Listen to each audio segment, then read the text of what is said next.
আমল সমূহ জানতে চাই। আরাফার দিনে একদিকে হাজী সাহেবদের জন্য আমল, আরেকটা হলো যারা আরাফার ময়দানে নাই তাদের জন্য আমল। যারা হাজী সাহেবরা আরাফার ময়দানে অবস্থান করছেন তাদের জন্য ওই দিনের সবচেয়ে শ্রেষ্ঠ আমল হলো লা ইলাহা ইল্লাল্লাহু ওয়াহদাহু লা শারীকা লাহু লাহুল মুলকু ওয়া লাহুল হামদ ওয়া হুয়া আলা কুল্লি শাইইন কাদির। এটা মহব্বতের সাথে অর্থ বুঝে ধীরে ধীরে বারবার করে পড়তে থাকা, এটা হলো সবচেয়ে বেশি প্রয়োজনীয় কাজ। কেন?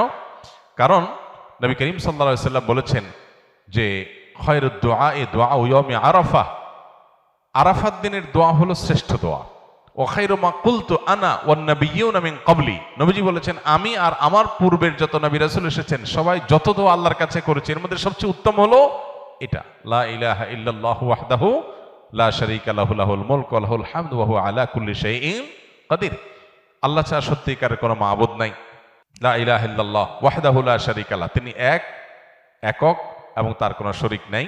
লাহুল মুলক ওয়া লাহুল হামদ, রাজত্ব এবং প্রশংসার অধিকারী একমাত্র তিনি। ওহু আলা কুল্লি শাইইন কাদির, তিনি সব কিছু করতে সক্ষম। বাহ্যিক দৃষ্টিকোণ থেকে এই বাক্যগুলোর মধ্যে কোনো প্রার্থনা নাই, তাহলে এগুলোকে দোয়া বলা হচ্ছে কেন? সেটা নিয়ে অনেক আলাপ আছে এবং মুহাদ্দিসিনে কেরাম একমত যে এইগুলো দোয়া। এখানে আল্লাহ রাব্বুল আলামিনের কাছে পরোক্ষভাবে নিজের চাওয়াকে পেশ করা হচ্ছে, আল্লাহর শক্তিমত্তার কথা জাহির করে আল্লাহর কাছে নিজের সবকিছুই নিবেদন করা হচ্ছে পরোক্ষভাবে, এটাও দোয়াই। তো এটা হলো আরাফার ময়দানে যারা হাজির অবস্থান করবেন তারা সবচেয়ে বেশি পড়বেন।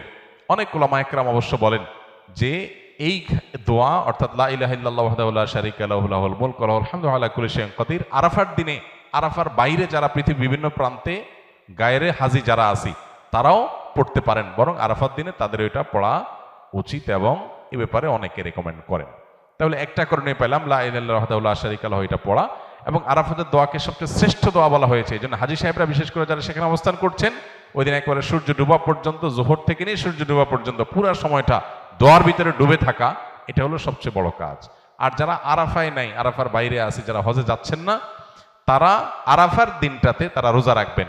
আরাফার দিনের রোজা নিয়ে আমাদের দেশে প্রতি বছরই গন্ডগোল বা মত পার্থক্য দেখা দেয়, কোন দিন রোজা রাখবো?